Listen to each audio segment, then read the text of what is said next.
Well, good evening, everyone. That was enthusiastic. Everybody's full now, so they're a little tired. But good to see you all, and welcome to our Lenten study. And we're glad you're here for this this journey through the New Testament world. I'm going to pray for us, and then we're going to dive in here. We thank you, Lord, for this night and for the opportunity we have to study your word and the background for your word. And we pray that you would enlighten us tonight as we begin this journey in the name of Christ. Amen. So a little bit of background on what we're doing with this course is a little different than what we've done in the past, where we've typically taken a biblical book and worked through it, or we've taken another book or a theological concept and worked through it. Since we started doing the reading through the New Testament with Immerse, so many people are reading through and they're saying, I'm seeing references to different things and different places and different people and different groups, and trying to keep all that straight can be difficult. So one of the things I wanted to do with this study is kind of give you kind of a nuts and bolts ancient history lesson about the development of the New Testament from a historical perspective, the background, all the stuff that's going on behind the text, but also to talk about how the text itself came together, which we'll do in a later session, and then also how to read the text with a historical background in mind. So later on, towards the end, we're going to look at Romans, for example, and look at how, if we read Romans through Eastern eyes instead of Western eyes, we get a very different understanding of what Paul's trying to do with it. Because we tend to look at everything through a 21st century lens and say, you know, that must be what it means. Well, words mean different things at different times, and concepts are a little different, so it's helpful for us to do that. Culture is different, the conventions we have in culture. So the basic premise I want to work with is that the Bible is a historical document as well as a spiritual one. We tend to look at it primarily as a spiritual document. We study it in that way. How does it apply to my life? But it's also a marvelous historical record. And history sets the context for the text. This is not a fairy tale that comes from on high. It's not plates buried in the ground that someone discovered. This is a living document. It comes out of a long history of time, written within the midst of that history. And so understanding the world in which the New Testament was written enables us to understand the text more clearly. How many of you went with us to Israel, have been with us to Israel? So a bunch of you have been to Israel. Hopefully you'll be able to do that with us someday, those of you who haven't. We'll be planning another trip here in the next couple of years.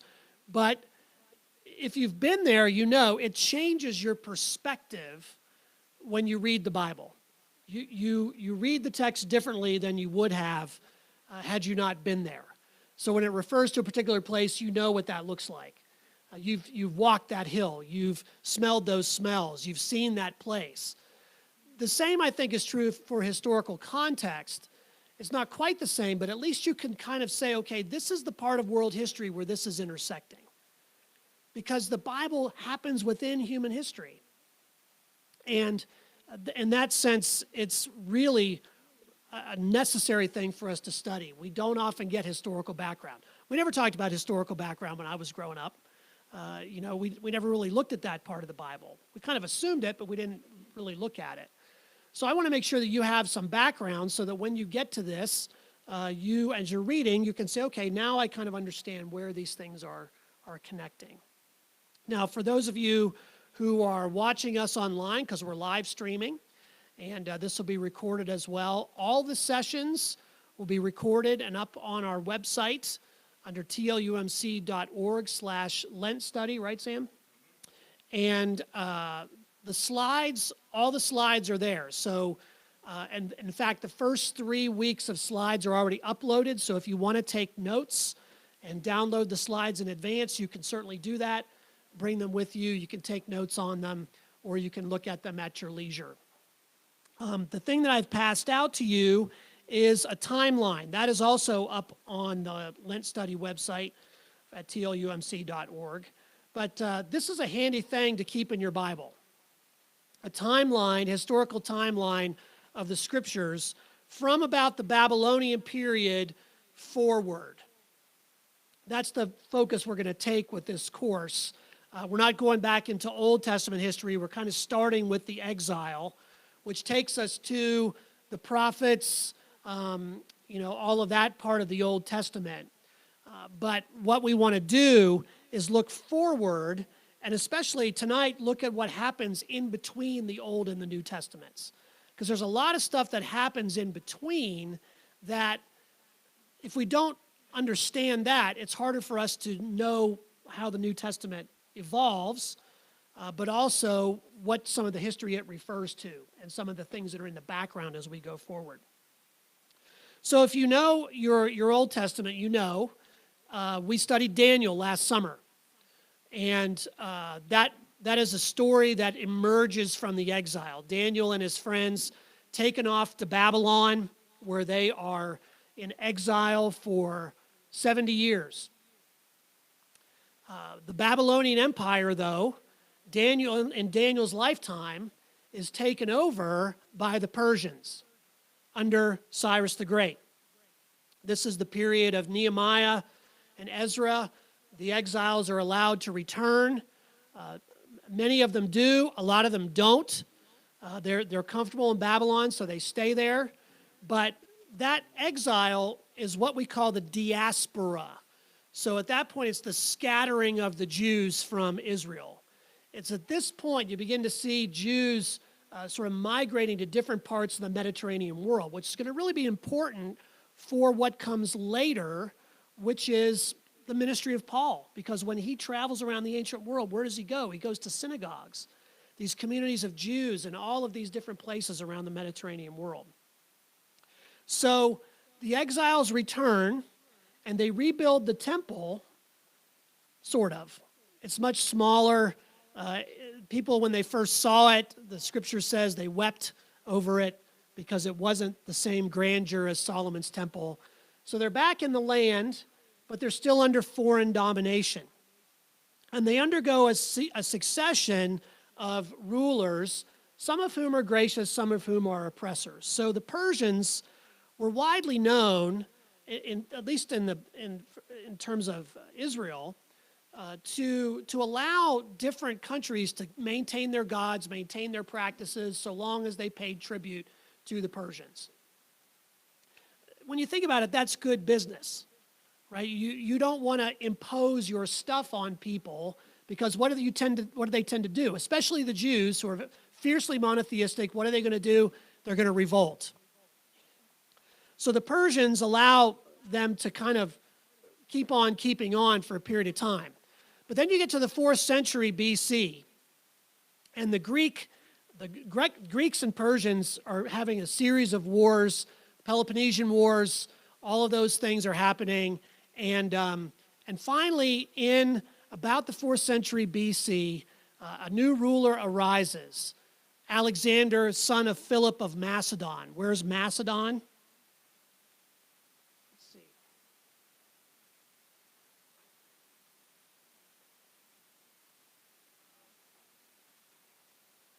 It's over here. It's over here somewhere. Yeah, it's basically just north of the Grecian peninsula. And so Philip is assassinated. His son takes over at a very young age. Alexander the Great begins to conquer most of the world. He fights the Persians. He pushes the Persian Empire back. And you can see how this was the extent of the Persian Empire, this map here. So you can see how far it extended all the way up into here, into Egypt, all through the Fertile Crescent. But when Alexander invades this area, he pushes all of this back. And so you see this area all now comes under Alexander's purview. And this is what we call the Hellenistic period, because not only does he conquer these areas, he brings Greek culture and language with him. From this point on, the primary language of this region is going to be Greek. If you're going to do commerce, if you're going to if you're a Star Wars fan, this is galactic basic, right? So sort of like English today in many places is kind of a universal language. Like most people in Europe speak English better than we do. That's kind of the focus. Greek becomes that language. Greek culture, the Greek gods, all those kinds of things are kind of spread through this. So Alexander spreads this throughout this part of the world in the 4th century. But at age 32, Alexander dies under mysterious circumstances. Some say it's natural causes, some say he's poisoned. We don't know for sure. The key thing about Alexander is he dies without an heir. So there's nobody to hand the kingdom over to. So what happens is his kingdom gets divided among his generals. And you have all these different smaller empires now emerging. You've got a couple of them that are relevant to this area of Palestine. First, you have Egypt, which is under the Ptolemies. That's a Greek-sounding name, so sort of a connection there. Cleopatra comes from the line of the Ptolemies. You also have the Seleucids. They are from Syria, so north and south. Now, a word about geography here. If you've ever been in any of my classes, you hear me say this 1,000 times, so I'll say it again. If you think about all the empires of the ancient world, Babylon, Assyria, Egypt, Greece, Rome, all of them are kind of like rooms in a house. They each have their territory. When God gives Abraham the promised land, where does he put him? In the hallway. In the hallway. The place where everybody else has to traverse. If you want to go from Babylon to Egypt, you have to go through this land. So it's always being traversed. And if you read through the Old Testament, particularly you get into 2 Kings and sort of beyond, you see this area constantly being contested. When we visit Israel, we go to Megiddo, which sits at the entrance to a mountain pass that comes off of what's called the King's Highway through the mountains and then down to the coast. And Megiddo is an amazing sight because it's just a huge mound, city after city after city built on top of one another, because there were so many different kingdoms that took over this region and fought battles on the plain in front of Megiddo, which is called the plain of Har-Mageddon. That should sound familiar, right? It's a beautiful place. Very fertile, flat fields, but a great place for chariot warfare, and a lot of it took place there in those mountain passes. So now you have Alexander the Great's kingdom broken up, and there is one of these Seleucid kings arises. His name is Antiochus Epiphanes, which is a divine title. These guys like to give themselves divine titles. You know, you become a ruler, suddenly you become a god. It's quite a deal. It's a package. And so Antiochus wants to create a buffer between him and the Ptolemies in Egypt. The north and the south, Babylon, Egypt, all these different things, everybody's always against Egypt, it seems. And so where the battles take place, they tend to take place here. So you take Israel, the Palestine, as a buffer state against the Egyptians. So Antiochus attacks Jerusalem 167 BC. And as he does so, he is going to do what the Persians did not, and that he's going to impose his view on the Jews. He's going to be the one who says, we're going to outlaw all this Jewish practice. He takes a pig and sacrifices it on the altar in the temple. What do we know about pigs and Judaism? Unclean. You cannot imagine a worse thing to do. When the scriptures talk about the desolating sacrilege, this is one of the things it refers to. So you have this horrific kind of thing that's taking place. He takes the temple, that second temple that had been built by the returning exiles, and he dedicates it to Zeus. Another big no-no. So you've got a problem. And what happens when you push these people too far, who are fiercely monotheistic, who believe in resurrection of the dead? They're going to revolt, and that's what they do.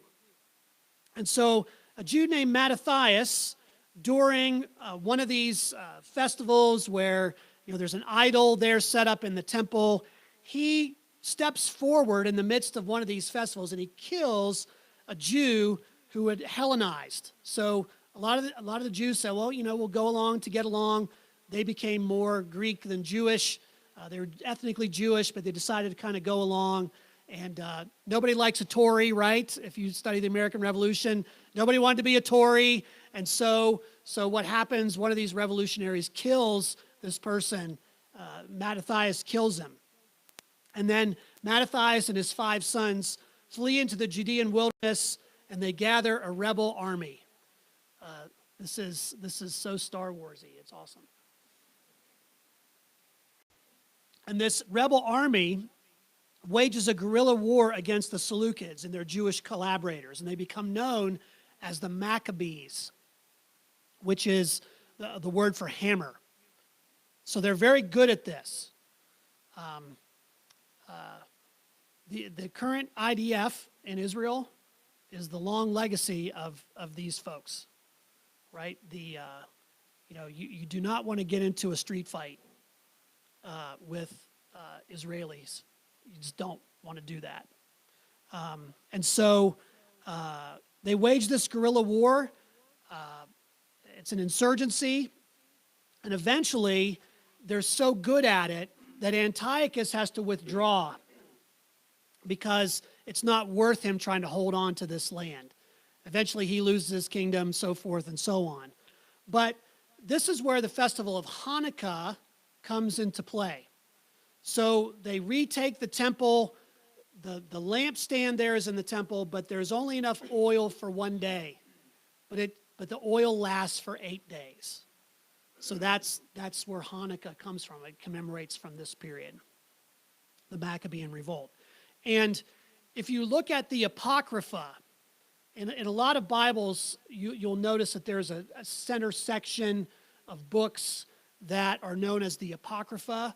You can read all of the different stories about the Maccabees there in that Apocrypha. It's fascinating stuff.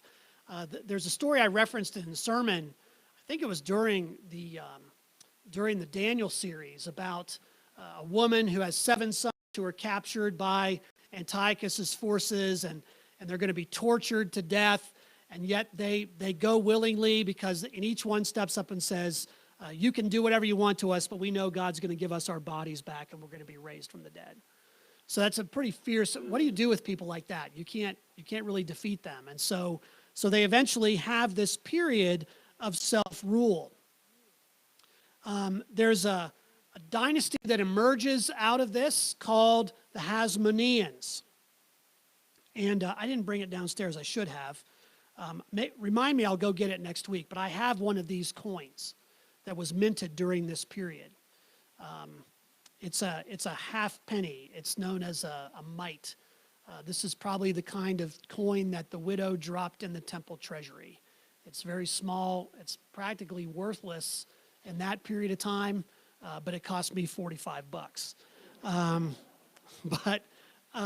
So you have this period now of self-rule, but it's not an easy way of living. There's this conflict that happens because it's a family, and every time you have families, monarchical families, there's always rivalry within that. Who should rule? And so you have 2 brothers who begin to vie for the throne. One named Hyrcanus, one named Aristobulus. And they're both trying to sort of control this area, and both of them decide to ask the emerging power in the region to come to their assistance. Who's the emerging power in the region?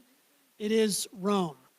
Remember, Rome, really emerges out of, and we're going to talk about this more next week, out of its defeat of Carthage several centuries before.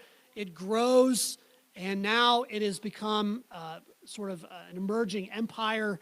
And so they go and make an appeal, each brother, come and help me defeat my enemy. And so one of the people who's kind of behind all this is Antipater, who becomes the father of Herod the Great. Now, Antipater is Idumean, which is a region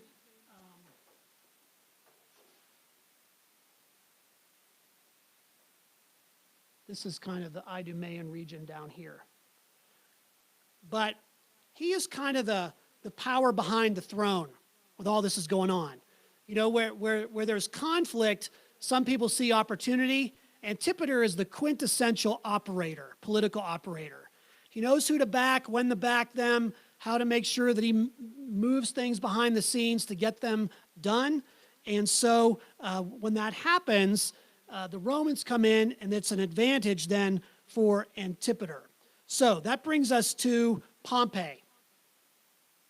Pompey, actually it shouldn't say Pompey conquers Rome, because he doesn't. It should say he conquers Israel. That's a mistake. 63 BC, Roman general Pompey comes in, and he lays siege, and he conquers Jerusalem. And he sides with Hyrcanus, installing him as a puppet king, and then takes Aristobulus back to Rome as a prized prisoner. So 63 BC, now this area is under Roman control. And it will be that way for quite a while, for the next several centuries. Now, meanwhile, back in Rome, there's a shift in power. 48 BC, Julius Caesar defeats Pompey in the first Roman civil war of this period. Antipater, who was loyal to Pompey, sort of, again, the man behind the throne, once Pompey's defeated, he immediately goes to Julius Caesar, says, I will serve you, and he's made administrator of Judea. Again, you want somebody who's going to be loyal to you, who will suck up, do the thing. And the Romans, this is the far eastern edge of the Roman Empire. Nobody really wants to go there. And so if you can get somebody to kind of control these unruly Jews, we'll be glad to have you do that. And so he appoints his two sons, Herod and Faisal, as governors.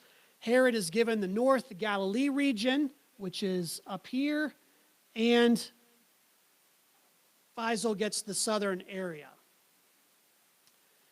So Herod becomes the governor. He becomes the governor of the Galilean region, and he makes a name for himself by putting down a revolt. Here again, another revolt, and through his skill at collecting taxes for Rome. What are the revolts about, generally speaking? Taxes. And so he's able to put down the revolts and send back taxes. When we go to Israel, there's a place called Mount Arbel, which is on the western side of the Sea of Galilee. It's about right here. And it's like a mountain that goes up, and then there's a sheer cliff that comes down the side. And the rebels hid out in these caves in the cliff. And Herod devised a way to fight them, and that was to bring siege engines from the top and lower down these siege towers with men in them so that they could come to the level of the cave and then go in and fight them. It's pretty ingenious, actually, to defeat this particular revolt. So Herod makes a name for himself, but then there's another shift in power very quickly. 44 BC. Actually, just coming up here in a couple weeks, the Ides of March, Julius Caesar is murdered by Brutus and Cassius. And they flee to Syria, and as they do, they promise to make Herod king of Judea after they defeat Octavian, who is Caesar's adopted son. Julius Caesar does not have an heir, and so he appoints his nephew as his heir, Octavian, and Mark Antony, who was one of Julius Caesar's generals. They form sort of a two-headed monster there in Rome after the death of Julius Caesar. And Antony goes off. He defeats Brutus and Cassius. He takes a liking to Herod and Faisal, and he appoints them as tetrarchs of Judea. Here again, you put down revolts, you collect taxes, you are going to be in good shape with the Romans. But then there's another invasion. The Parthians invade. Who are the Parthians? Kind of the remnants of the old Persian Empire, those to the east. But this time, Herod can't fight them off, so he flees to Rome.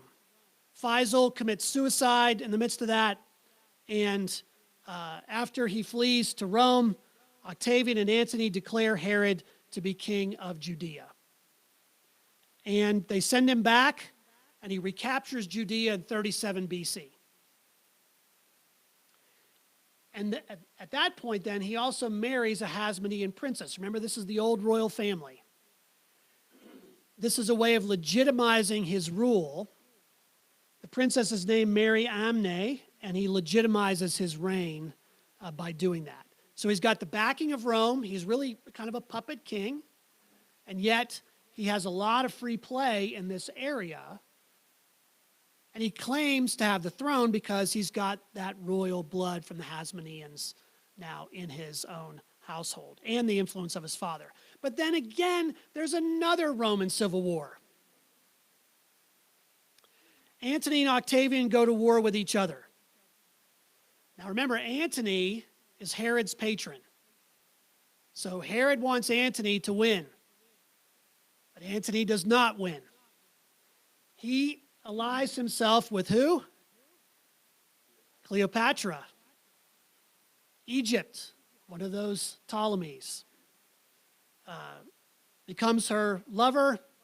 They have child, the whole thing. It's a whole, it's Richard Burton, Elizabeth Taylor all over again, So there's this next civil war. Octavian defeats Antony at the Battle of Actium in 31 BC, which is primarily a naval battle. Sinks their fleet. Antony and Cleopatra flee to Egypt, where they romantically commit suicide, maybe, probably. Herod now realizes that things have changed. Octavian is now in charge. So what does he do? He goes to Octavian, crown in hand, and says, as I served Antony, I will serve you. And he is given the throne again. He retains his throne. So what do you notice about the Herods so far? They know how to play the game. They're pretty clear that whoever's in power, we need to ingratiate ourselves to in order to stay in power. Whatever we got to do to keep the Romans happy, we will do. And so Herod now is kind of established. And he's got all this tax money flowing in. Taxation in the ancient world doesn't work quite like the IRS, although it feels like it sometimes. Rome had a particular quota. Here's what you need to collect for us. Anything you collect on top of that, you get to keep. So you have this corrupt system all the way down. Herod needs to get his cut, which means that the tax collectors have to charge enough to be able to pay Herod and enough to pay themselves. Why are tax collectors so hated in the New Testament? They have the backing of Rome. They can charge pretty much what they want. And so there's heavy taxation on these areas. And that taxation is to fund an expanding empire. How do you expand your empire? With a military force. How are you going to pay them? You got to tax them. What's one of the other things you do when you expand in territory? You take slaves. Anyone could become a slave in the ancient world. We always think of slavery, we think of it as chattel slavery, African slavery. Now, anyone could become a slave in the ancient world. If your country was taken over, boom, you're a slave. And we'll talk more about that here in a week or so. But the bottom line, as long as Herod kept the Romans happy, he could do what he wished. And one of the things he wished was to build. Now, you could say a lot about Herod. I honestly think that there would be an awesome miniseries that has yet to be done about the life of Herod the Great. I think it would be highly entertaining because it's so much full of intrigue. It is like Game of Thrones on steroids, okay? He begins a major series of building projects funded by this taxation. So he builds, for example, Caesarea Maritima, which is right here, right on the coast. What do you notice here about the coast of Palestine, Judea? There are no natural harbors. But he figured out how to build one. So there at Caesarea, he builds an artificial harbor. And it's ingenious how they do it. Concrete was a new invention in the first century. And so Herod took huge wooden boxes, filled them with the ingredients, dry ingredients for concrete, and then sank them in the harbor to create essentially what is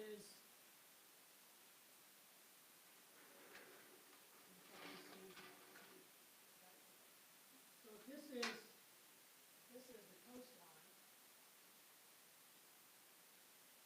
The harbor, basically a walled harbor like this. So providing breakwater, all of that for artificial harbor. There's still remnants of that there today.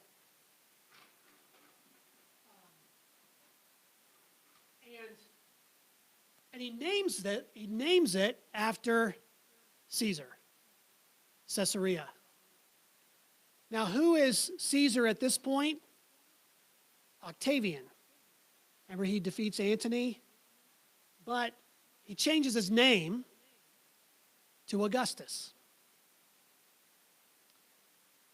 Luke chapter 2, the Christmas story. In those days, Caesar Augustus issued a decree that all the world should be taxed. We're going to talk more about Augustus next week. Herod also builds the fortress of Masada, which is down here on the western side of the Dead Sea. We would call Masada a mesa. It kind of rises up out of the desert floor. It's flat on the top. And so Herod builds, you can see up here, this doesn't show on TV, but he builds essentially a small town on top of this mesa. These cliffs are huge. It's a mile up. Some of us have hiked it several times. It's a beast, isn't it, to go up there. And imagine hauling building materials up there, hauling grain up there, all that kind of stuff to kind of have this place. Herod builds this largely because, one, the Dead Sea is kind of a dry climate. It is the desert, but also because you never know if you're the king when people are going to revolt. And so you want to build in places that you can escape to. Trust me, this is a place that you can escape to, and it's highly defensible because it's sheer cliffs on all sides. Now, eventually the Romans will figure out how to get in there about 100 years later, which we'll talk about later. But what's interesting about this is the climate is so dry, Herod stockpiles grain in grain silos here at Caesarea, that 100 years later, Jewish rebels are still using those grain supplies. He develops a system. It's an ingenious system because it doesn't rain down there very much at all. It's desert. But how to capture rain that falls in the hills, this area, the central high highlands of Israel, and the rain will flow down through the desert. And he captured these, and he built some artificial cisterns to channel water that would fill up cisterns that you could use and get water from inside the fortress without having to go outside. And in ancient warfare, that's really the key. You have to make sure that you protect your water source. And so you need sort of an internal access to water. And he develops this ingenious system till the Romans finally discover it during the Jewish War in 66 to 70, and they cut that off, and once they do that, it's game over. But it's an amazing site to go visit in Masada and to see what's there. He also builds a winter palace at Jericho. And you notice that there are pools, freshwater pools, all these places. Jericho is right here, right about there, and right near the Dead Sea. Jericho is one of the oldest cities in the world, and it is there down in that flat desert, one, because it's near the Jordan, two, because there's a spring there. You can still go visit the spring today, a freshwater spring.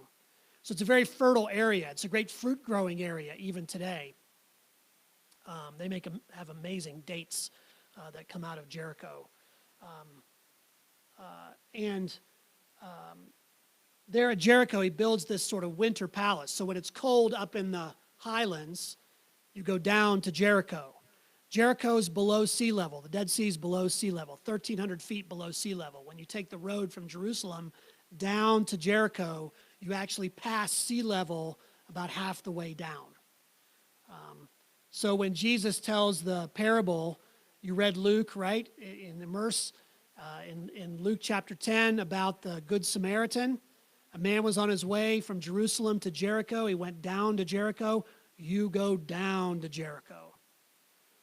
And he builds this winter palace there, which will be a place of intrigue. It's there he will have one of his sons drowned. That's a whole other story we'll get to here in a minute. But his biggest project, his most visible project, is rebuilding the temple. Remember, the temple that was built by the returning exiles was kind of dinky. But Herod decides that this is one of the ways he's going to legitimize himself as the ruler of the Jews, is to rebuild the temple. And this is a massive building project that took decades. It was not finished at the time of Jesus. It was finished about 4 years before it was destroyed by the Romans in 70. But that's another story. What Herod does, it's an amazing engineering feat. Mount Zion, there in Jerusalem, is it's not a mountain by our standards, okay, but it's a hill. And what Herod does is he levels this hill and he builds a giant platform with arches underneath. So all of this from here over would have been hanging in the air, but he builds this artificial platform up on arched pillars and builds porticos, all of that, rebuilds the Holy of Holies, the temple, but he also builds on the other side a fortress.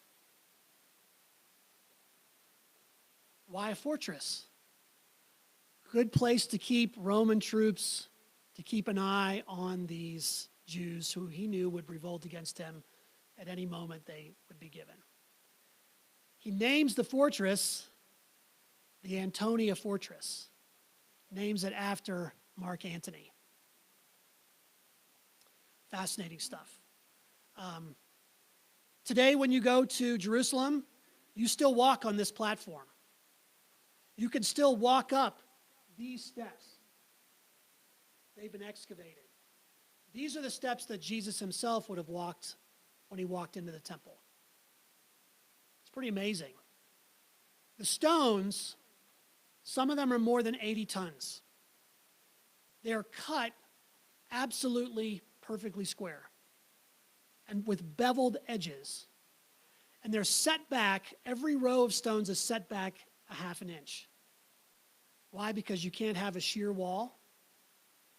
And every 10 feet or so, there's a layer in the original stonework of wood. Why? Why? Earthquake mitigation. Gives it flexibility. Think of the engineering that it takes to build something like this when you have no power tools, you have no way to haul stone other than rolling it.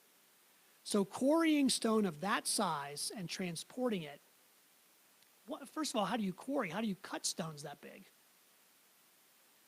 You have to have patience. You make a crack in the rock, you stuff it with wood, you pour water in there, the wood swells, crack gets a little bigger, you stuff more in, you pour more water in. You got to take a long time to do that. And then you chisel it, bevel it by hand, roll it into place. You use the mound to build up, and you build ramps, put them in, build ramps, put them in. It's an amazing feat. You cannot help but go there and stand there and think, as much as a conniving individual as Herod was, the architecture on this is unbelievable, the stuff that he built. Work began in 20 BC, was continued till 63 AD. This is the temple Jesus visited, and it's destroyed by the Romans during another Jewish revolt later on. This was one of the things that Herod was known for, and when visitors would come to Jerusalem, they would see the temple, come up to the Mount of Olives, you look across, you see the white limestone of the temple. It was just a phenomenal sight there to behold, this massive complex. But how was Herod as a ruler?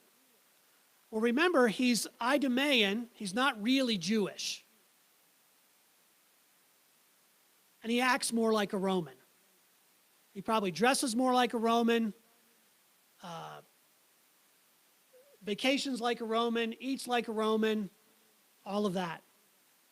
And he builds multiple Roman entertainments all through Jerusalem and all through Judea, which is an affront to the Jews. Because what happens in the theater? Whew. What happens in a Roman bathhouse? Yeah, it's pretty racy. We think about porn in our day. Imagine just going into public spaces and having, mosaics, of people engaged in various activities all over the place and on the floors and so forth. So this is a major deal. This is like if Las Vegas moved into the middle of the Vatican. Okay? Hippodromes, where you do chariot races. Hippos, horse. Hippopotamus, water horse. And so this offends the Jewish people. Herod is strongly disliked by most of his subjects because they see all this building and they realize that they are the ones who are paying for it through the nose. How is he as a husband and father? Even worse. Herod, like many rulers of that period, and the book that I recommend to you, if you want to have sort of an extra biblical book on your shelf, this is the complete works of Josephus. Josephus was a general during the Jewish revolt in the late first century, 66, that revolt. Captured by the Romans, changes sides, tells Vespasian that he has a dream that Vespasian is actually Messiah. Vespasian likes that, so he doesn't kill Josephus, allows him to hang on. He becomes one of his confidants, and he writes a history of the Jews. So basically what he does in his works in the Antiquities of the Jews, he recounts the whole Old Testament for the most part, and then he recounts all of this stuff about Herod and the Herods and all that. So it's fascinating reading. He will also write a history of the Jewish war, which he was there for, that war between 66 and 70 or so. But he writes about Herod, and he's our primary source for all of this. And Herod has his wife Mariamne killed because he believes that she's conspiring against him to take his throne. So she was going to try to bump him off, put one of her sons on the throne. So he has her 2 sons, her grandfather, her brother, and her mother killed as well. Various ways, lots of different ways to off people back then. He had one of those sons drowned in the pool there at the palace in Jericho. Imagine you're out for a swim one day and then suddenly you're not. Augustus famously remarked that it would be better to be one of Herod's pigs than one of his sons, because he was that horrific of a ruler. He drew up multiple wills based on who he believed was loyal or disloyal at a given time. So imagine, he's sort of like that cranky old rich guy, who is constantly changing how things are going. Now, where do we see Herod in the New Testament? Here's an important distinction. There are several Herods mentioned in the New Testament. Herod the Great, and then his descendants, Herod Antipas, Herod Agrippa, and so forth. So you got to keep all your Herods straight. The only time we see Herod the Great really mentioned is in the Gospel of Matthew. Matthew chapter 2, the story of the Magi. Where do the Magi come from? The east. It's kind of vague, right? They come from the east. They're probably Parthians, which means they are legacies of the Persians. The Persians were into astrology, they're into divination, they're into all that kind of stuff. And so, what's the story? A star appears, and the Magi, who we call them wise men, we call them all kinds of things, they're probably the king's magicians, which implies a lot of different things. It's kind of like an advisory role. It's kind of like, you are the one who helps determine if the king wants to go to battle. You're the one who is saying, here's how you should do it. You examine the entrails of animals to tell you what to do, which, you look at the stars, you have all kinds of different ways of doing that. So that's what they're into. They see this star, they realize it's significant. They come to Jerusalem. I think, and a lot of scholars think, that when they arrive, Herod thinks this is a diplomatic mission. Remember, he is on the frontier. He's already fought the Parthians before. So there's this uneasy kind of thing going on in the border there between the Romans and the Parthians. Romans have this issue at their borders all over the place. The border of Germania, for example. The barbarian Germans. The Gauls. The Celts. All those people kind of on the border, they're always there. So they saw the Parthians sort of like that. The Parthians are more sophisticated, however. And so when the Magi come, what do they say to Herod? We see this prophecy of a king being born. We saw his star. And so we've come to pay homage to him. How does Herod interpret this? Another threat to his kingdom. So what does he do? He orders all the children under 2 in Bethlehem to be killed. Now,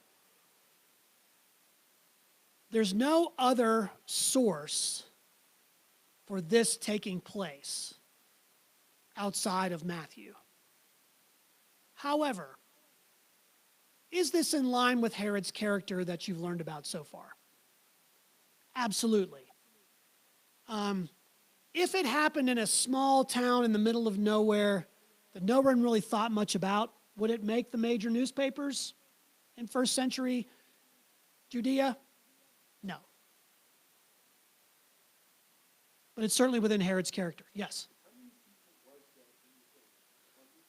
Yeah, it's hard to say, Jamie. I don't know. Bethlehem was a small village. So you think about children under 2. We don't know exactly how many that is. It was enough to be a problem. It was enough to evoke this story. But it's a horrific story. It also, however, is placed by Matthew for a particular reason. you haven't read Matthew and Immerse yet, have you? No, that's coming. I want you to notice something. This is kind of an aside. This is all free, by the way. So Mark starts the beginning of the gospel of Jesus Christ.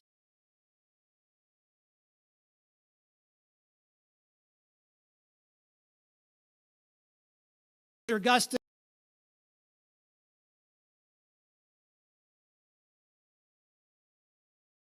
to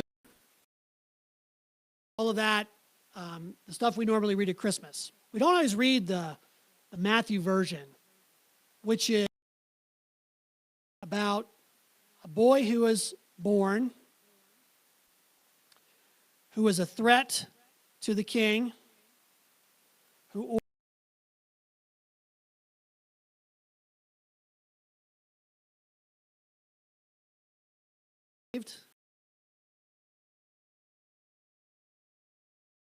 That's chapter 2.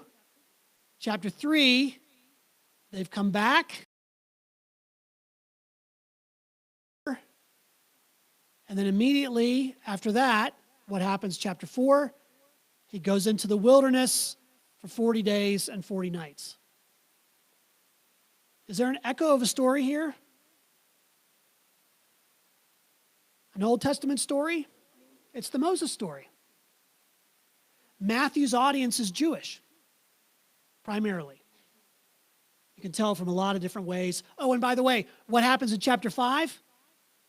He goes up on the mountain and he delivers a law. You've heard it said, but I say to you. Moses. Jesus, the new Moses. So this story not only has historical veracity, but it also is part of Matthew's unique narrative about Jesus and about his direct challenge to the throne of Herod. In Luke's gospel, which is written to a more Gentile audience, who is Jesus a threat to? He's more of a threat to Caesar. Here he's more of a threat to Herod. So you can see how these things line up. Now, Herod the Great dies in 4 BC, probably about the same time Jesus is born. There is no year 0, okay? And so when you look at the timelines, we always think that BC means before Christ and AD means after death. No, it doesn't mean that. They're Latin terms. AD is Anno Domini, year of our Lord. But when is that year? When is Jesus born? Well, if Herod the Great is still alive, then it's a little earlier than what we normally would think of as 1 AD. So probably born about 4 BC, if Herod the Great is still alive. Now, Herod anticipated his death, and he wanted people to remember him when he died.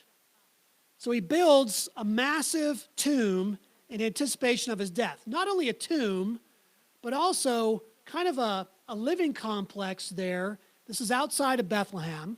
Would have been there at the time of Jesus' birth, called the Herodian. Now, if you look at this closely, you can see that on the top of this, he basically takes a hillside, he builds up the dirt on this hill, and then hollows out the top. It's almost like a volcanic cone up there, and builds essentially a village inside of that cone with cisterns that run all the way down. Here again, another place he can escape to if the people get rowdy. But also a place where his tomb will be. This was a massive set of stairs leading up to where his tomb would be. He's not buried there now. We don't know what happened to his bones because, grave robbers took care of that and whatever. But you can go visit there today. You can go down into the cisterns. Again, ingenious architecture for capturing water. It's an amazing site to go visit. But it's all about Herod. His name's on everything. Everywhere you go in Israel, around Jerusalem and different places, you see his fingerprints. It's pretty amazing. He probably dies from kidney disease and gangrene. And in one of his wills, he ordered that at his death, all of the elites of Jerusalem were to be gathered into the Hippodrome, which was the big arena where they did the chariot races. And they were to be slaughtered at his death so that there would be crying and mourning in Israel on that day. Fortunately, that was not carried out. But that's who Herod the Great was. I mean, you kind of hate the guy, but isn't he a great villain? I mean, seriously, like, there's a movie there. I really don't know why we haven't done this. Now, who are Herod's successors? After his death, Augustus divides Herod's kingdom among his 3 sons. So Herod Antipas gets Galilee, the northern region. Herod Archelaus gets this territory, Jerusalem, Judea, Samaria, and his brother Philip gets this area on the other side of the Jordan. Archelaus should have had the best deal out of that, right? Because he gets the city and all of that. But he is not good at all, and he's causing problems. And so it's not very long until he's deposed by the Romans, and his territory is overtaken by a Roman governor. Now, Herod Antipas, who's the Herod that Jesus will encounter at his trial. Herod Antipas is the one who beheads John the Baptist. He also has some influence over this region, but it's primarily Roman-controlled. All of it's Roman-controlled. Now, you see the Roman emperors that are emerging during this period as well. Augustus reigns until about 14, till Jesus is probably middle school age. He dies, again, without an heir. And Tiberius, one of his relatives, becomes the emperor. Tiberius reigns for quite a while. He reigns through much of the New Testament period, but he kind of does it in absentia. Tiberius is not really interested in ruling. He's very cruel. He's very odd.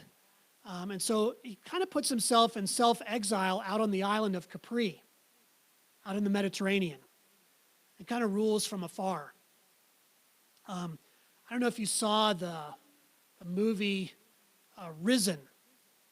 Remember that movie came out a couple years ago about the resurrection of Jesus, and Joseph Fiennes played a Roman soldier, Roman centurion, all that. And it was so weird because at the end of the movie, they're all getting ready for the emperor to come and visit. No. I laughed out loud in the movie theater when I saw that because it's like, Tiberius is not going anywhere, especially not to Judea, right? Not interested.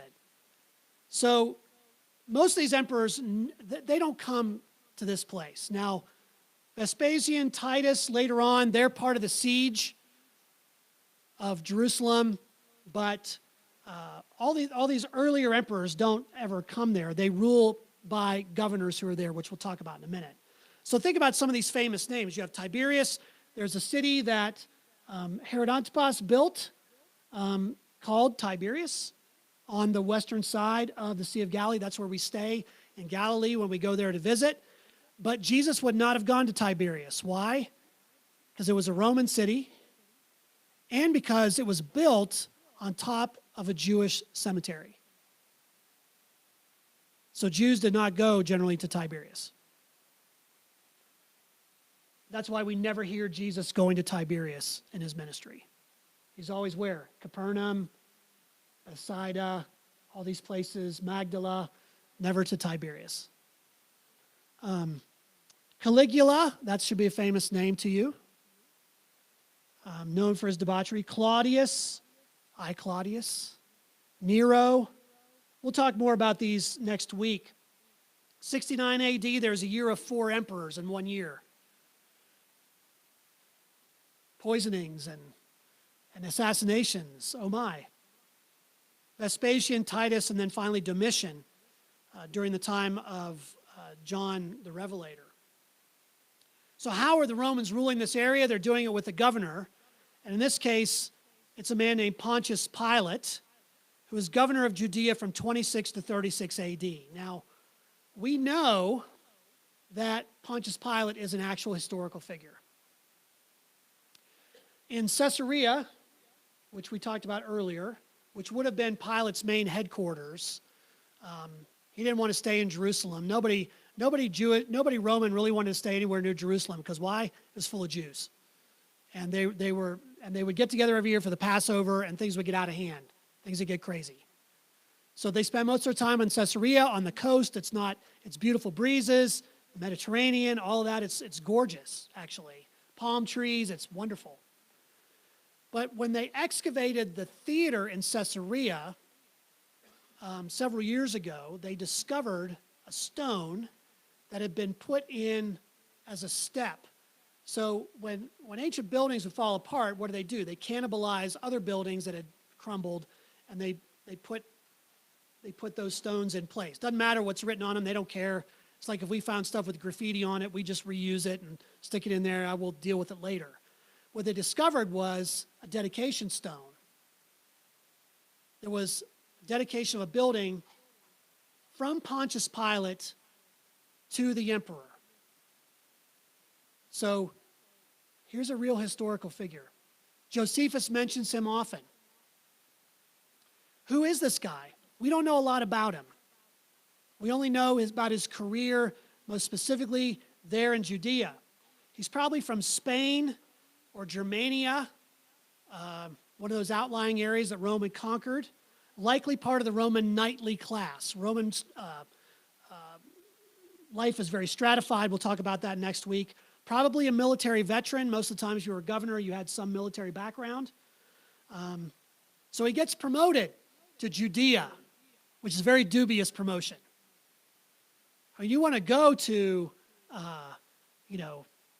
Greece, Athens. You want to go to Ephesus. You want to go someplace exotic, Corinth.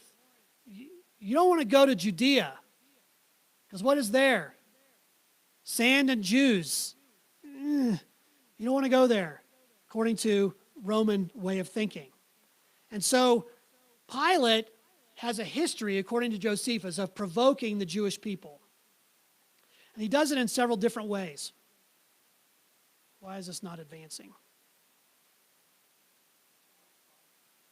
Is it? How is that even possible?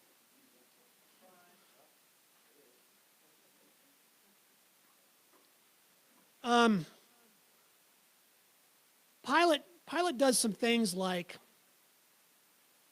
he appropriates money from the temple. All Jews scattered around the world pay what's called the temple tax. So the temple is not just a religious site. It's also kind of almost like City Hall in many ways. They collect the temple tax for the maintenance of the temple, all that. One of the things that Pilate does is he appropriates money from that to build an aqueduct, to bring fresh water into Jerusalem. That causes a problem. It causes a problem to the point at which a large crowd of Jews goes to Caesarea to confront Pilate about this. It's staging a protest. And they go into the theater there at Caesarea, which you can still visit today. And Pilate essentially sends word into them, look, if you don't disperse, I'm going to kill all of you. And their response is to lay down on the ground and bare their necks and say, we would rather die than have you do this kind of thing to us.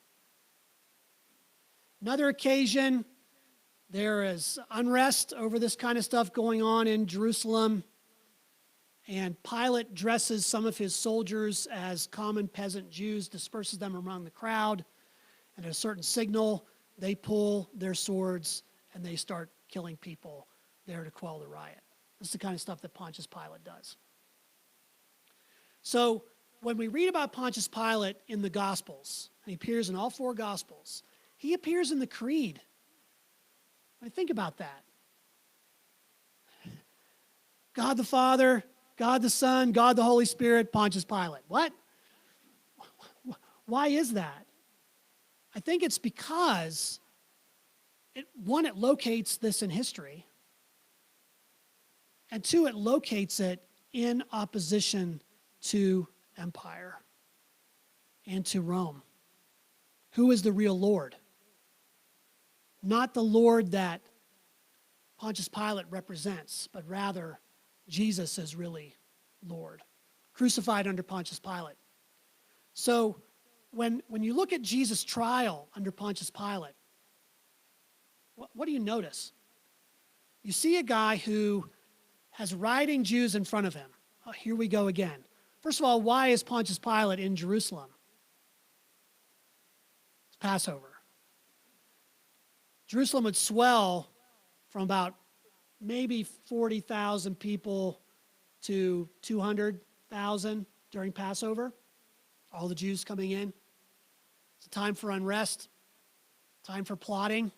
Anybody who draws a crowd is going to draw attention. Jesus draws a crowd. He draws attention. So when Jesus is arrested by the Jewish authorities, they have their kangaroo court at night. They send him over to Pontius Pilate. He looks at Jesus and says, I know revolutionaries. Seen plenty of them. Killed more than my fair share. This guy doesn't look like one. I've got one in the dungeon who really is one. Barabbas. What does Barabbas mean? Son of the Father. Yeah. Interesting. Juxtaposition. He's a real revolutionary. I don't see anything wrong with this guy. Crucify him. Okay, well, I don't really want to do that. He's innocent. I'll have him flogged. Easy thing to do. Just go flog him. He won't forget the lesson. You would not forget being flogged by the Romans. 39 lashes with a cat o' nine tails, 9 leather straps with metal and bone embedded in it. You rake it across the back and then you pull it. So you basically pull the flesh off as you do so. That doesn't work. Can't figure out who this guy is. Who is he? Crucify him. If you don't do this, you're no friend of Caesar. What is Pilate's primary focus? Be a friend of Caesar. Because if he does his job well enough, maybe he'll get out of this dump and get a better posting. He'll be able to move up in rank. So he doesn't want to ride on his hands, so he takes the expedient route. I wash my hands. He's a pragmatist. He's a Roman. And that's his most famous act in history. After that, he disappears off the stage and probably gets recalled to Rome because he continues to provoke the Jews. In fact, that's what Josephus intimates. Never hear from him again. Except we do every time we say the creed. So you see this juxtaposition where the Jews and the Romans are kind of cooperating in the death of Jesus. Killed as a slave, the death of a slave, killed like an insurrectionist. Who are the two people crucified on either side of him? Thieves? Thieves? Nah. Common thieves, you don't generally crucify. You probably cut their hands off, got a hand off. Who do you crucify? Slaves and insurrectionists, revolutionaries. The word in Greek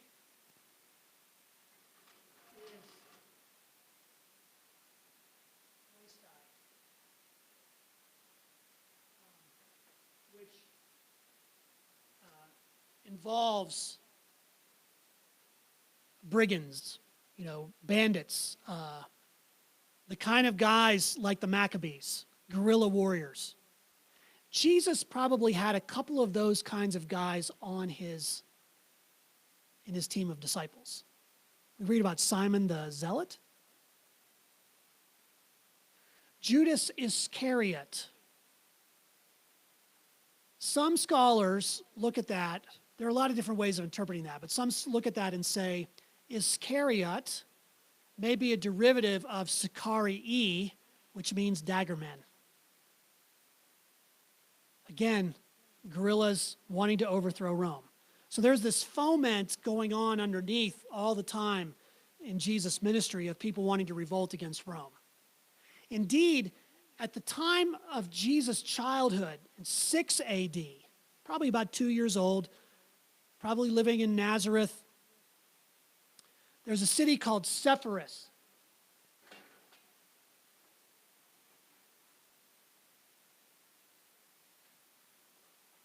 Sepphoris, about 4 miles from Nazareth. I've hiked it.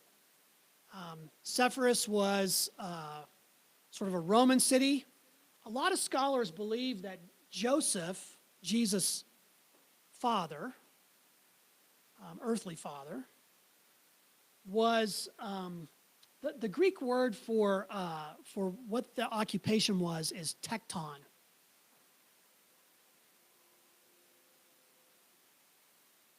It simply means builder,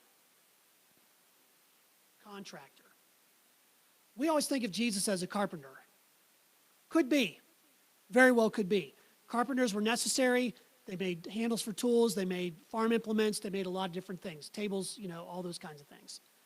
However, there's a pretty good chance that Jesus and his father were stonemasons. Because when you go to Israel, what is every building made out of? Stone.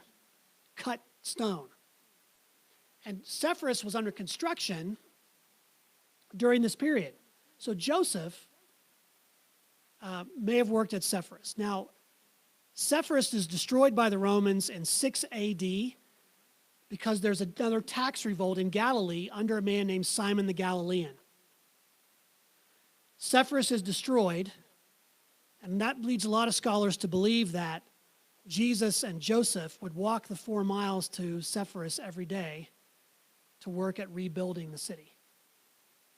Interesting theory. Now, I've walked that.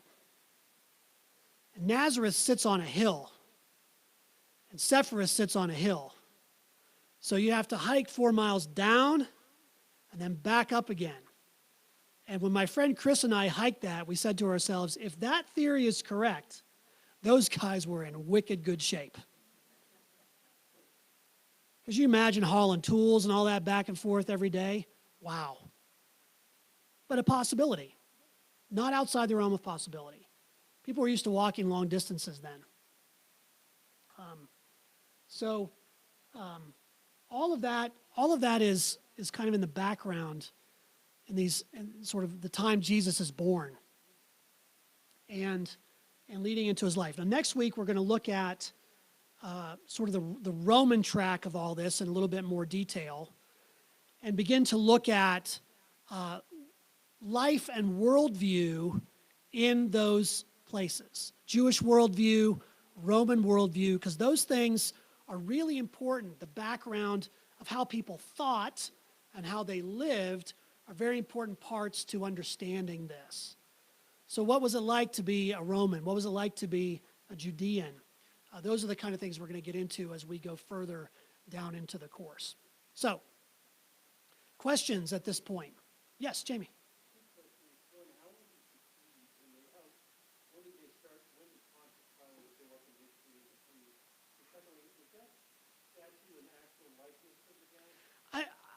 I don't know where, this is one of those things I pulled. There are a lot of different, we don't have any real images of him, It's kind of we think this is what he might have looked like, kind of thing. But the creeds really began to be developed 2nd, 3rd century, 4th centuries. 4th century, of course, is when we get the Nicene Creed, 325. So yeah. But Pontius Pilate, always appears in this because you have to have the counterpoint and a location in history. Like, this is when this happened. Like, I can look up when Pontius Pilate was governor of Judea. When Luke writes his gospel, for example, chapter 2, Augustus is emperor, Quirinius is governor of Syria. That puts it in a timeline. So in effect, that's kind of what that does as well. Yeah. Yes.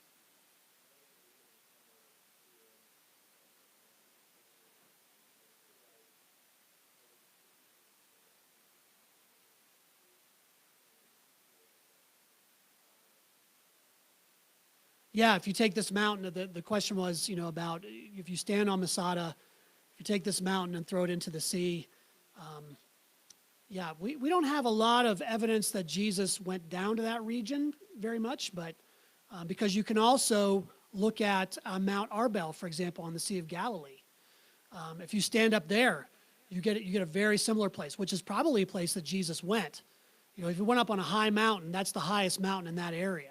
So there are a number of places where you could look and say, yeah, there's probably speculation about that.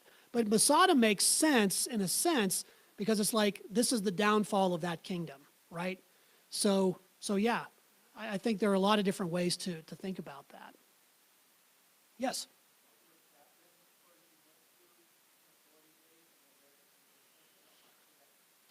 Probably, Tim, so you have a very interesting, you can travel in Israel and hit different climates within a 2-hour drive.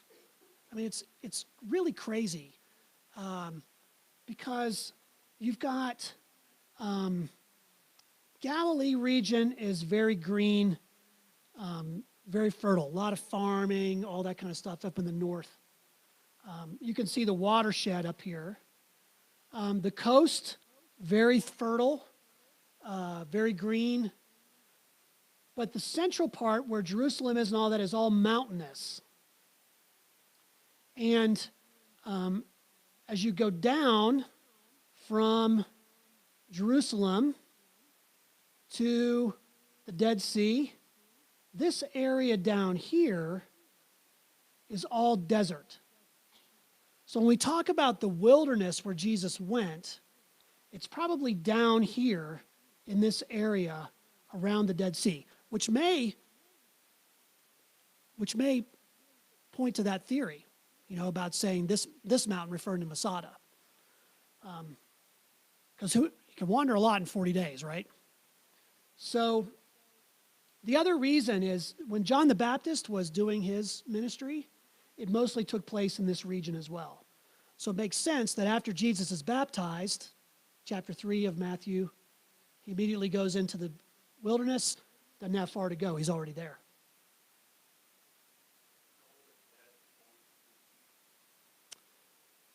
Probably, it's hard to gauge. Probably his late 20s, early 30s. But this area down here is like the surface of the moon. I mean, it's really weird though. I've been there in the spring. It turns green. It's kind of amazing. They graze sheep down there. There are Bedouin shepherds who frequent this place. You pass these Bedouin camps as you go up from Jericho to Jerusalem. So somewhere they're finding pasture for these goats and sheep. You see them all over the place. But for the most part, it is like just rocks and sand. There's nothing there. And it's below sea level. It's hot. It's dry. There is a mountain outside of Jericho that a lot of people think is the Mount of Temptation when Satan takes Jesus up to a high mountain, and I'll show you all the kingdoms of this earth. That you can look up there. There's a monastery up there. There's a cable car you can take up there. But yeah, that desert, this whole area down here is all desert. Of course, leading down into the Sinai Peninsula and all that is all part of that. So, yeah. Yes?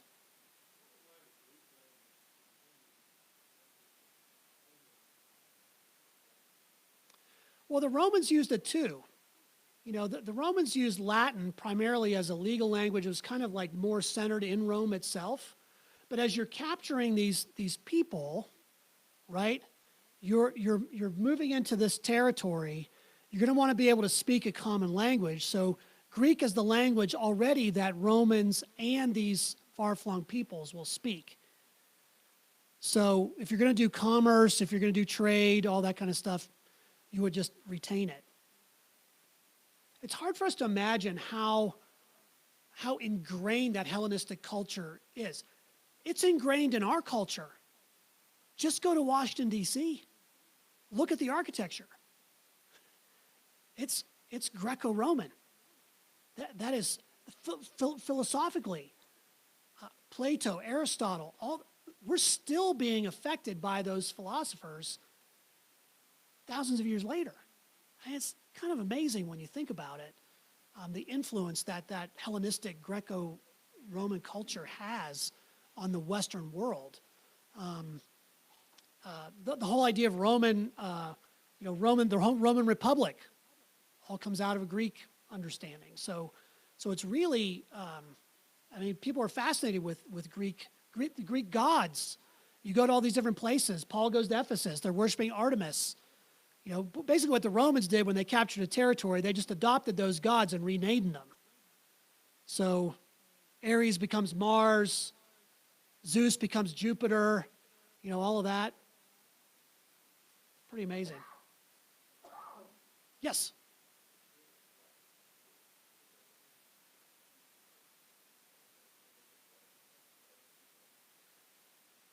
That's a great question. I don't know the answer to that. I would think, here's my theory on that, and I'll have to look that up. But my theory on it is that the reason the Jews stood out in the ancient world is because they were monotheistic. So most people groups, when you took them over, you also took over their gods. And you brought your gods with you. And everybody just kind of accepted that as the norm. You kind of just incorporate all these gods together, and it's all good. But the Jews would not do that. Fiercely monotheistic.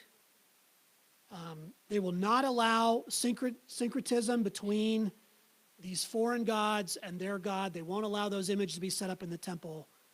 So you see this with Antiochus. You'll see it later in the 2nd century AD with Hadrian.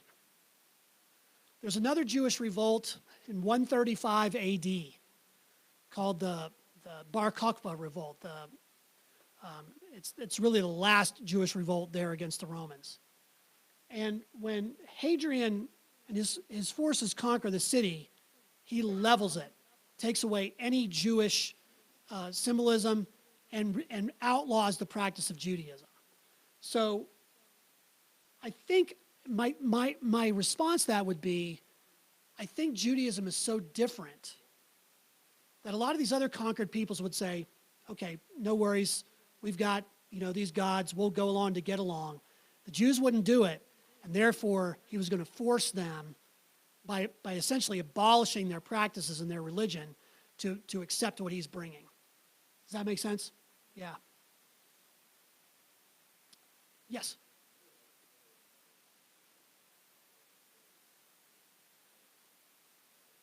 Well, if you think of Rome, for example, by some estimates, at least 1/3 to 2/3 of the population of Rome were slaves. So, a lot. You have craftsmen, you sort of have a stratified thing where you've got the slave class, then you've got kind of a freedmen class, an artisan class.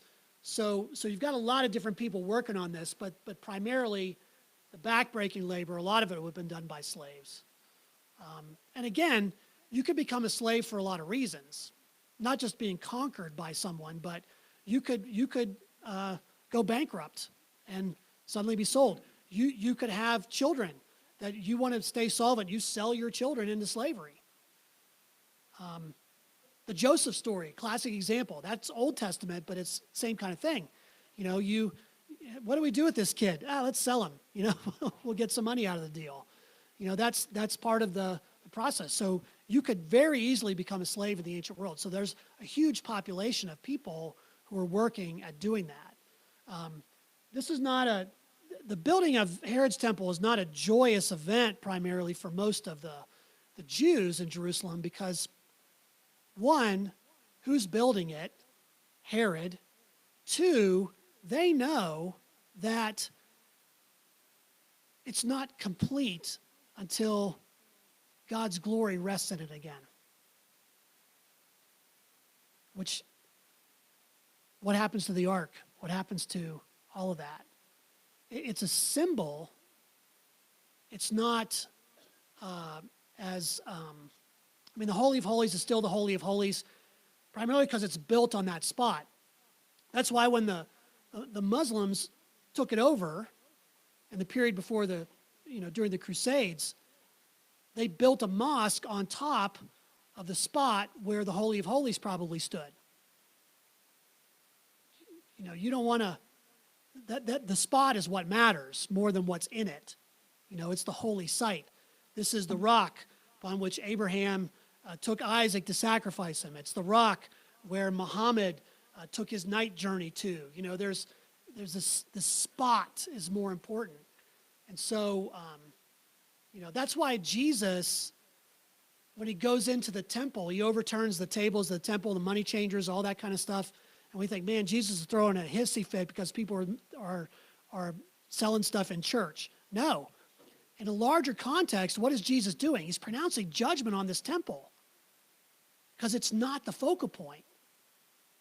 He says, tear this temple down in 3 days, I'll rebuild it. What? Have you seen this place? His disciples are like, 80-ton stones? What are you talking about? Well, who's the temple? He is. He's the new temple.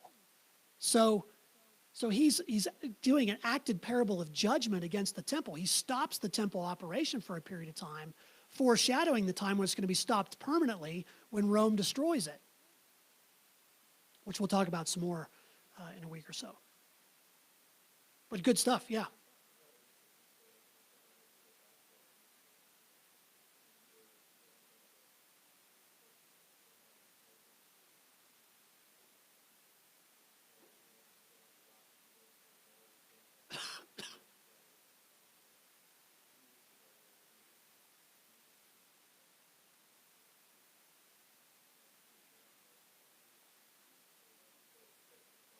Wow.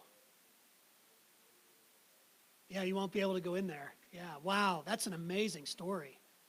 Wow, that's powerful. Yeah, it's all written in Arabic on the outside, but basically, it basically says there are not three gods. There's only one God, and Allah is His name. All of that is just repeated. So, you go to Nazareth, which is an Arab town within Israel, and there are Muslim clerics on the street who will grab you by the arm and tell you that you really shouldn't go into the Church of the Annunciation because this Jesus is not God. There's only one God, and you can't have three, and no Trinity, and all that. So, but yeah, that's a powerful story because you can only see it. You used to be able to go in there. Not since I've been going to Israel, since, what year was that? 2007. We were not allowed to go in there. But prior to that, you could go in and at least see it. It's beautiful. On the outside, the tile work and the artwork is stunning. But I've always wanted to go inside. Now, there are plenty of people on the outside who will sell you postcards of pictures of what it's like inside. Special for you, $1. Yeah. One more, Eddie? Yes. That's a good question. I think there's any ancient source, even the Gospels, we apply a different standard of historical empiricism to texts than they did in the ancient world. Why do you have 4 Gospels? Well, here's the interesting part about that. You have more written about Jesus than you have written about, say, major figures in the Roman world at the same time. But you have 4 different versions, arranged differently, different things happen, all that kind of stuff. 4 different eyewitness accounts, sure. But also not too concerned about making sure that everything is reported exactly empirically the same way. You know, they arrange material, they bring story in, they use hyperbole, they do a lot of different things with it. So I would say that just Josephus is another classic example. You always have to take Josephus with a little bit of a grain of salt because he has an agenda. And the writers of the Maccabees, which I'm not as versed in as I am in the Gospels, obviously, but I do think that there is the strong kernel of historical truth within them. But I think there's also some embellishment, which is pretty typical for the ancient world.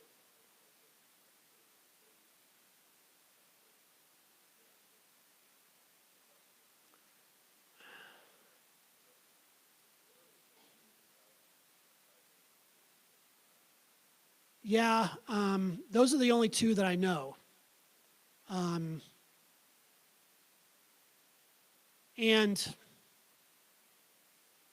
I think, though, that you see echoes of that in the Gospels to the point at which it makes me believe, like Jesus talks about when the desolating sacrilege is set up in the temple. That's a direct reference back to that. So clearly, and people in the ancient world have living memory.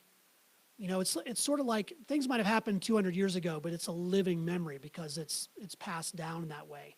So I suspect there's probably a lot of truth to that because of the way that people in the first century react to those kinds of things. The zealots see themselves in that vein of the Maccabees. That's their model, right? We did it once, we could do it again. So there's that echo. The only thing I can equate that to in a modern world is I've done mission trips on Native American reservations. We did one up at the Northern Cheyenne Reservation, right by Little Bighorn. I'm talking to some of the tribal elders.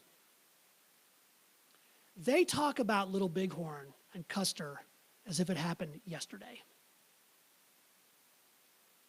That was stunning to me. It wasn't like, yeah, distant past. It's like, no, we did this here, and it's like it happened yesterday. I think that's very much true for cultures like that and cultures like Judaism in those first few centuries, particularly when the literacy rate is not huge and those stories get told over and over again. And when you have this one period of time in a long string of centuries where you have some self-rule, that's going to be the golden age, right? That's the good old days. So people will always hearken back to that. So there's probably some hyperbole to it, but I suspect that Antiochus's motivation to rob the Jews of their identity is probably pretty accurate, because we see others trying to do the same thing. Hadrian, Hitler. We see lots of people trying to do that. And so, yeah, it's a good question. I'd be interested to dig into the archaeology of it, you know, because I think that's where you begin to see some of the record in a different way. That I'm not versed in at all. That is one of those areas that I'd love to get into a little bit more. But yeah, it's a great question. Yeah, I probably didn't answer it very well, but we do our best. All right, well, thank you all. We'll be back here next week to continue diving deep. Is this working for you? Is this kind of what you expected? Great. Lord bless and keep you as you go home.